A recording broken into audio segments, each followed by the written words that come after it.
చదువుకుందాం. పరిశుద్ధ గ్రంథమైన బైబిల్ నుండి మలాకి గ్రంథం మొదటి అధ్యాయం. మలాకి గ్రంథం మొదటి అధ్యాయం 8, 9, 10 వచనాలు చదువుకుందాం. 8, 9, 10 వచనాలు చదువుకుందాం.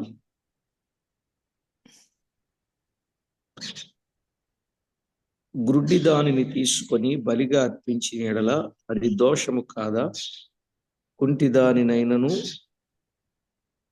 రోగము గల దానినైనను అర్పించిన యెడల అది దోషము కాదా?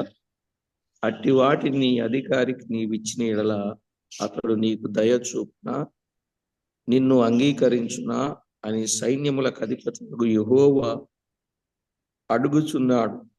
దేవుడు మనకు కటాక్షము చూపునట్లు ఆయనను శాంతిపరచుడి. మీ చేతనే గదా అది జరిగెను.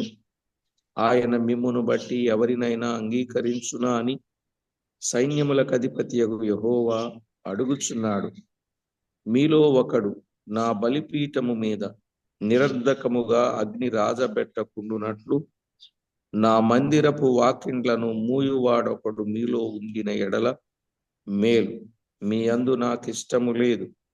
మీ చేత నేను నైవేద్యమును అంగీకరింపనని సైన్యములకు అధిపతి యెహోవా సెలవిచ్చుచున్నాడు.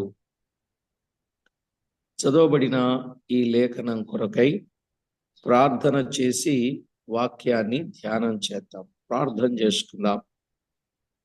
పరిశుద్ధుడవైన మా తండ్రి, పరమందు ఆసీనుడవైన మా దేవ, మీ ఘననామానికి వేలాది వందనములు, కోటాను కోట్లు స్తుతులు, స్తోత్రములు చెల్లిస్తున్నాం. చదవబడిన లేఖన భాగమును దీవించండి. మా అందరితో మాట్లాడండి. మీకు రావలసిన మహిమ, ఘనత, కీర్తి, ప్రభావములను మీరు ఆరోపించుకొనండి. మా ప్రాణప్రియుడా, మీరు తోడై ఉండి చేస్తున్న ప్రతి విధమైన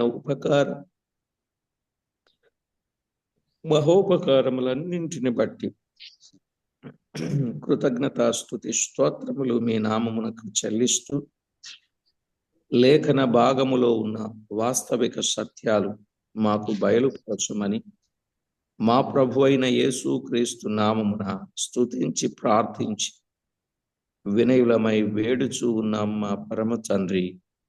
ఆమేన్.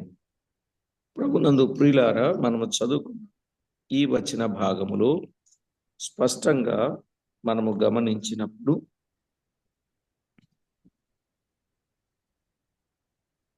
వారు దోషము గల వాటిని అర్పించి ఆయన నామమును నిర్లక్ష్య పెట్టిరి.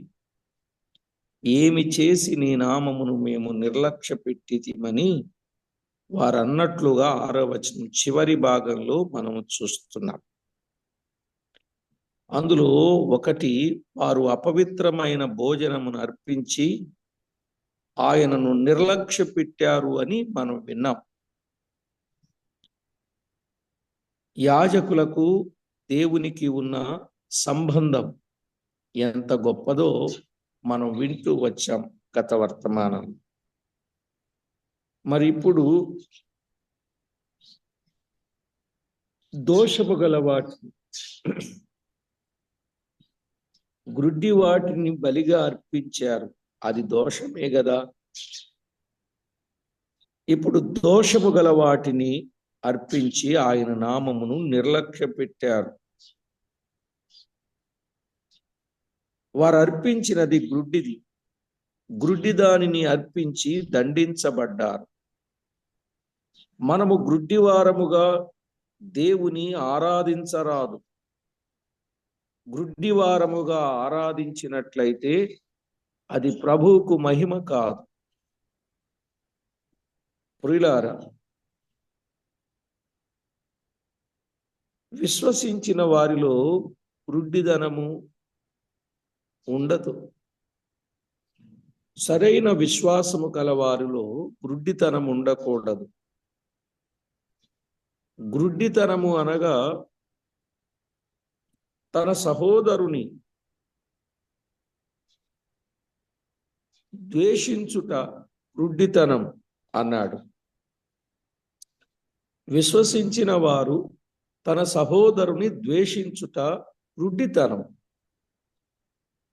యోహాను రాసిన మొదటి పత్రిక 2వ అధ్యాయం 11వ వచనాన్ని చదివినట్లయితే, యోహాను రాసిన మొదటి పత్రిక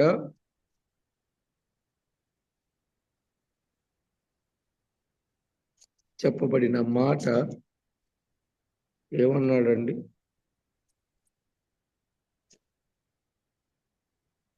తన సహోదరుని ద్వేషించువాడు చీకటిలో ఉండి చీకటిలో నడచుచున్నాడు. చీకటి అతని కన్నులకు గుడ్డితనము కలుగజేసెను గనుక తానెక్కడికి పోవచ్చున్నాడో అతనికి తెలియదు అన్నాడు.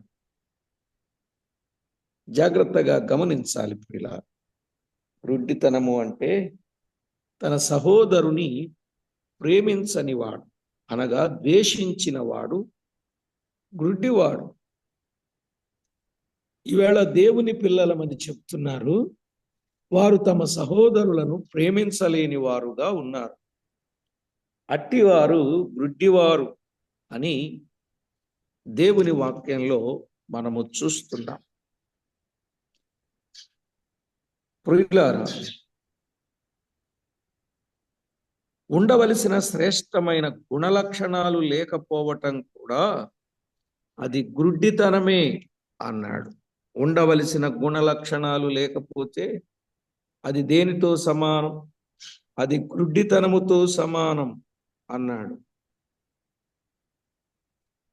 ఆ మాటలు పేతురు రాసిన 2వ పత్రిక మొదటి అధ్యాయం 5 నుండి 9 వచనాలు.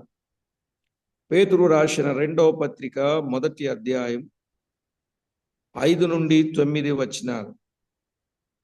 ఆ హేతువు చేతని మీ మట్టుకు మీరు పూర్ణ జాగ్రత్త గలవారై మీ విశ్వాసమునందు సద్గుణమును, సద్గుణమునందు జ్ఞానమును, జ్ఞానమునందు ఆశా నిగ్రహమును, ఆశా నిగ్రహమునందు సహనమును, సహనమునందు భక్తిని, భక్తియందు సహోదర ప్రేమను, సహోదర ప్రేమయందు దయను అమర్చుకొనుడి. ఇవి మీకు కలిగి విస్తరించిన ఎడల అవి మన ప్రభు అయిన యేసు క్రీస్తును గుర్చిన అనుభవ జ్ఞానం విషయములు మిమ్మును సోమరులైనను నిష్ఫలులైనను కాకుండా చేయును. ఇవి ఎవనికి లేకపోవునో, జాగ్రత్తగా గమనించండి, ఇవి ఎవనికి లేకపోవునో. విన్నారా? ఇవి ఎవనికి లేకపోవును, వాడు తన పూర్వ పాపములకు శుద్ధి కలిగిన సంగతి మరచిపోయి గ్రుడ్డివాడును దూరదృష్టి లేనివాడునగును అన్నాడు. ఎవడండి గ్రుడ్డివాడు? విశ్వాసమునందు సద్గుణము, సద్గుణమునందు జ్ఞానం, జ్ఞానమునందు ఆశా నిగ్రహం, ఆశా నిగ్రహమునందు సహనం, సహనమునందు భక్తి, భక్తి అందు సహోదర ప్రేమ, సహోదర ప్రేమ యందు దయ. ఇవి లేనివాడు గుడ్డివాడు.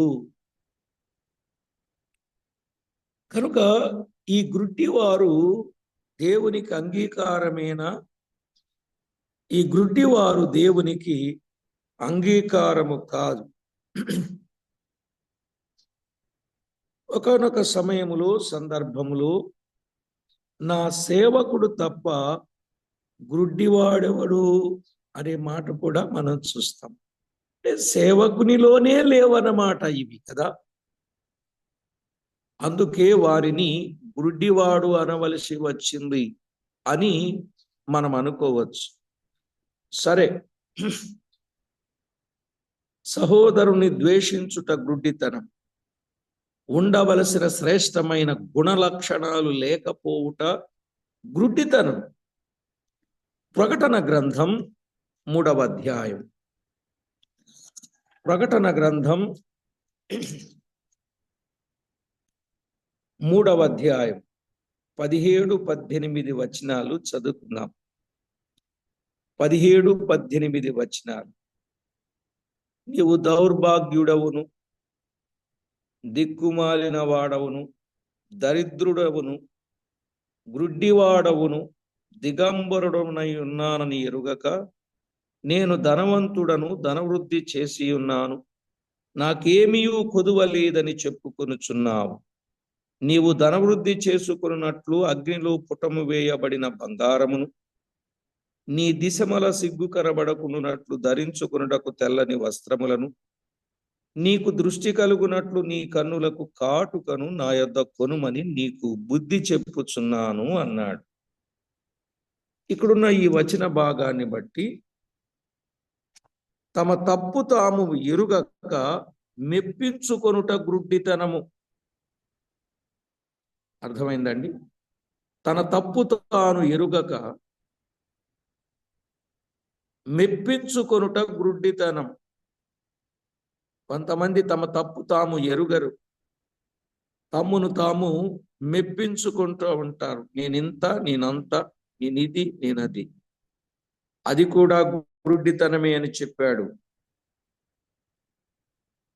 కనుక ఇలాంటి చెడుగులకు దూరముగా ఉండి దేవుని ఆరాధించుట మంచిది. అర్థమైందండి? గ్రుడ్డితనము అనేది, గ్రుడ్డి వాటిని అర్పిస్తారా? కుంటి దానిని అర్పించుట అనగా సరిగా నడువలేనిది, ప్రవర్తన సరిలేకుండా ప్రభువును ఆరాధించుట ఆయనను తృణీకరించినట్లే. సరిగా నడువలేని దాని, కుంటిదంటే సరిగా నడువలేనిది. సరిగా నడువలేనిది అనంటే ప్రవర్తన సరిలేని వాటిని ఈ యాజకులు అర్పించి నా నామమును నిర్లక్ష్య పెట్టి, పైగా ఏమి చేసి నీ నామమును నిర్లక్ష్య పెట్టితిమి అని అంటారట. రోగము గలది తృణీకరించినట్లే. అందుకే చెప్పాడు ప్రసంగి గ్రంథం 5వ అధ్యాయం, ప్రసంగి గ్రంథం 5వ అధ్యాయం 1-2 వచనాలలో వ్రాయబడిన మాట ఏమంటాడండి? ప్రసంగి గ్రంథం 5వ అధ్యాయం 1-2 వచనాలలో, నీవు దేవుని మందిరమునకు పోవునప్పుడు నీ ప్రవర్తన జాగ్రత్తగా చూచుకొనము. బుద్ధిహీనులు అర్పించున్నట్లుగా బలి అర్పించుట కంటే సమీపించి ఆలకించుట శ్రేష్టం. వారు తెలియకయే దుర్మార్గపు పనులు చేయుదురు. నీవు దేవుని సన్నిధిని అనాలోచనగా పలుకుటకు నీ హృదయమును త్వరపడనీయక నీ నోటిని కాచుకొమ్ము. దేవుడు ఆకాశమందున్నాడు, నీవు భూమి మీద ఉన్నావు కావున నీ మాటలు కొద్దిగా ఉండవలెను, నీ మాటలు కొద్దిగా ఉండవలెను అన్నాడు. ఓ ప్రియులారా, పరిశుద్ధ గ్రంథమైన బైబిల్లో స్పష్టంగా చెప్పబడిన సత్యం, నీ మాటలు కొద్దిగా ఉండవలెను అన్నాడు. చూశారా? దేవుని మందిరానికి పోవునప్పుడు నీ ప్రవర్తన జాగ్రత్తగా ఉండాలి. అలాగు జాగ్రత్త లేని జీవితం కలిగి నేను దేవుని బిడ్డను అని చెప్పడం మంచిది కాదు అన్నాడు. కనుక రోగము గలది అనగా ఎలాంటి రహస్య పాపము లేకుండా ఉన్నది. ఎలాంటి రహస్య పాపమైనా ఉన్నట్లయితే అది ఆత్మీయ రోగము అని అంటారు. ఏమండి? గుడ్డి వాటిని, కుంటి వాటిని, రోగము గల వాటిని వారు అర్పించినట్లుగా చూస్తారు.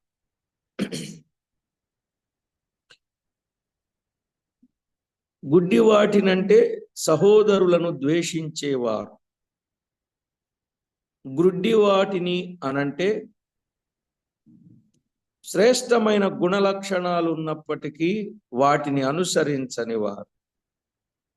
గ్రుడ్డివారు అనంటే ప్రియులారా, తమ తప్పు తాము ఎరుగక మెప్పించుకునేవారు గ్రుడ్డివారని చెప్పాడు. ఇక కృంటి వాటిని అర్పిస్తున్నారు అంటే సరిగా నడువలేనివి, ప్రవర్తన సరిలేనివి అని అర్థం. రోగము కలిగిన వాటిని అనగా రహస్య పాపము చేసినటువంటి వారు ఆత్మీయ రోగము గలవారు కనుక వాటిని అర్పిస్తే అది దేవునికి అంగీకారము కాదు. యోగ్యముగా యథార్థముగా అర్పించవలెను, ఆరాధించవలెను కదా, ఆరాధించవలెను, అర్పించవలెను. హెబ్రీ పత్రిక 10వ అధ్యాయం 22వ వచనములో, హెబ్రీ పత్రిక 10వ అధ్యాయం 22వ వచనంలో ఏమని చెప్పబడింది? ఆయన ఆరాధించేవారు ఎలా ఆరాధించాలో చెప్పాడు. మనస్సాక్షికి కల్మషము తోచకుండునట్లు ప్రోక్షింపబడిన హృదయములు గలవారమును, నిర్మలమైన ఉదకముతో స్నానము చేసిన శరీరములు గలవారమునై ఉండి, విశ్వాస విషయములు సంపూర్ణ నిశ్చయత కలిగి యథార్థమైన హృదయముతో మనము దేవుని సన్నిధానమునకు చేరుదము అన్నాడు. ఎలాగూ ఆరాధించాలో చెప్పాడు కదా. ఒకటి, మనస్సాక్షికి కల్మషము తోచకూడదు. 2, ప్రోక్షింపబడిన హృదయములు గలవారముగా ఉండాలి. 3, నిర్మలమైన ఉదకముతో స్నానము చేసిన శరీరములు గలవారముగా ఉండాలి. 4, విశ్వాస విషయములు సంపూర్ణ నిశ్చయత కలిగిన వారముగా ఉండాలి. 5, యథార్థమైన హృదయముతో దేవుని సన్నిధికి చేరుకున్న వారమై ఉండాలి. అలాగున వారు ఆరాధన చేయలేదు, కానీ అలాగున మనము ఆరాధన చేయాలి అని దేవుని వాక్యములో తేటగా చెప్పాడు. ఇక తెగులు గల దానిని అనగా చల్లనిది దేవునికి అర్పింపకూడదు. రోగము గలది, తెగులు గలది అక్కడ చెప్పాడు. రోగము గల వాటిని, తెగులు గల వాటిని అర్పించకూడదు.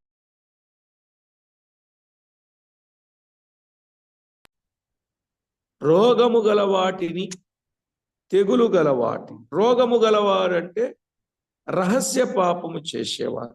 మరి తెగులు గలవారు అంటే చల్లని దానిని దేవునికి అర్పించేవారు. చల్లని దానిని దేవునికి అర్పించకూడదండి, శ్రేష్టమైన వాటిని అర్పించాలి. హేబేలు క్రొవ్విన వాటిని, తొలుచూలు పుట్టిన వాటిని అర్పించినట్లుగా మనము చూస్తాం. ఆదికాండం 4వ అధ్యాయం 4వ వచనములో హేబేలు వేటిని అర్పించాడు? క్రొవ్విన వాటిని, తొలుచూలున పుట్టిన వాటిని అర్పించాడు. 4:4 ఆదికాండం. హెబ్రీ పత్రిక 11:4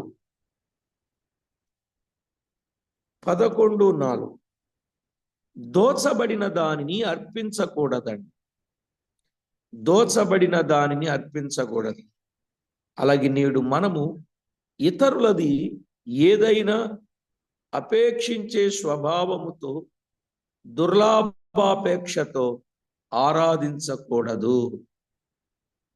ఇతరులది ఏదైనా అపేక్షించే స్వభావం మనకు ఉండకూడదు, దుర్లాభాపేక్షతో ఆరాధించకూడదు. యోగ్యత, పవిత్రత, సమర్పణ కలిగి ఆరాధించాలి. ఇందులో 2 సంగతులు మనసుకు వచ్చుచూ ఉన్నాయి. ఏమిటా 2 సంగతులు అంటే, మనము దేవునికి ఇచ్చు ఈవులు శ్రేష్టమైన వాటినే ఇవ్వాలి. దేవునికి ఇచ్చేవి ఏవైనా శ్రేష్టమైనవే ఇవ్వాలి. ఎన్నిక లేనివి, చల్లనివి, తృణీకరింపబడిన వాటిని ఇవ్వరాదు. తృణీకరింపబడిన వాటిని మనము ఇవ్వరాదు. రెండవదిగా, మన దేవునికి స్తుతియాగము చేయునప్పుడు మనలో పవిత్రత ఉండవలయును. ఆయనకు స్తుతియాగము చేయునప్పుడు మనలో పవిత్రత ఉండవలెను. మనలో ఏ లోపమునైనా ఉండి పాపమును దాచి మనము ఏ అర్పణ ఇచ్చినా అది దేవునికి అంగీకారము కాదు.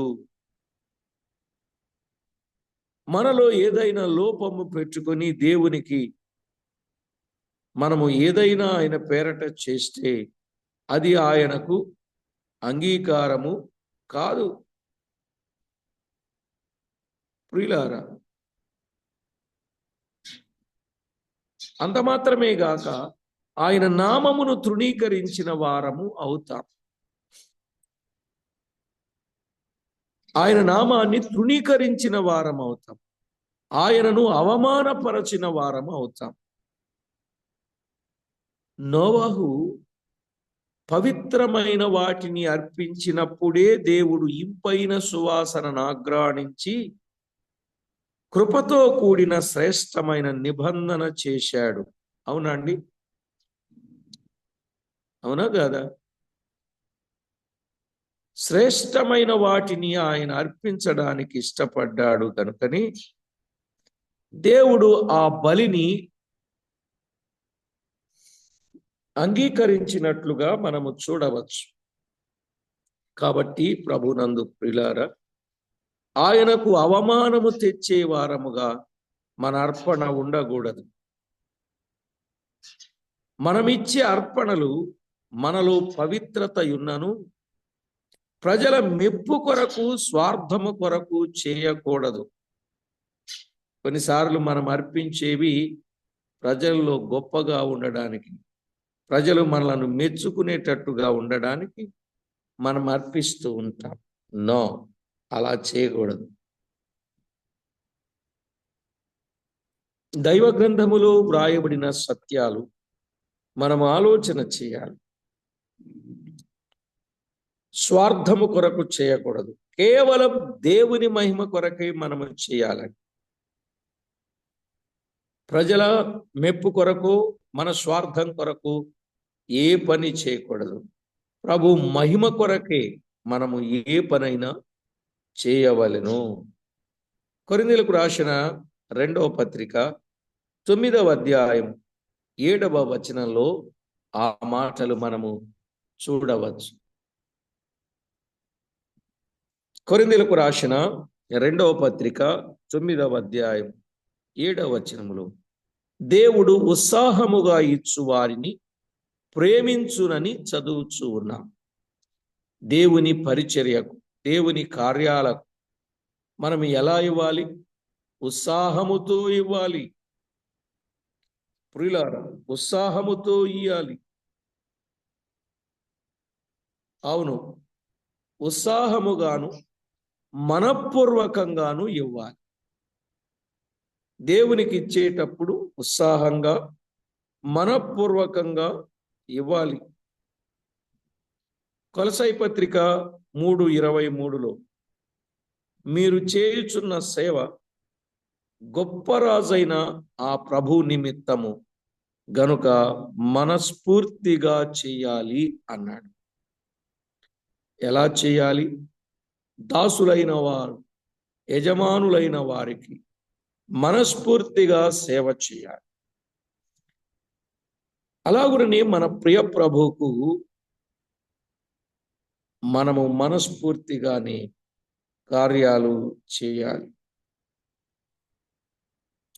ఫిలిప్పీ పత్రిక 2వ అధ్యాయం 14లో ఉన్నట్లు, ఫిలిప్పీ పత్రిక 2:14లో ఉన్నట్లు సడుగులు సంశయములు లేకుండా చేయాలి. దేవుని పేరట ఎప్పుడైనా మనం ఏదైనా చేస్తే ఒకటి ధారాళంగా ఉత్సాహంగా ఇవ్వాలి. రెండవది మనఃపూర్వకంగా ఇవ్వాలి. మూడవది సణుగులు సంశయములు లేకుండా ఇవ్వాలి. ఇక మనలో సణుగులు సంశయములు ఉండరాదు. సణుగులు ఉండకూడదు, సంశయములు ఉండకూడదు. ఓ ప్రియులారా, సణుగులు ఉండకూడదు, సంశయములు ఉండకూడదు.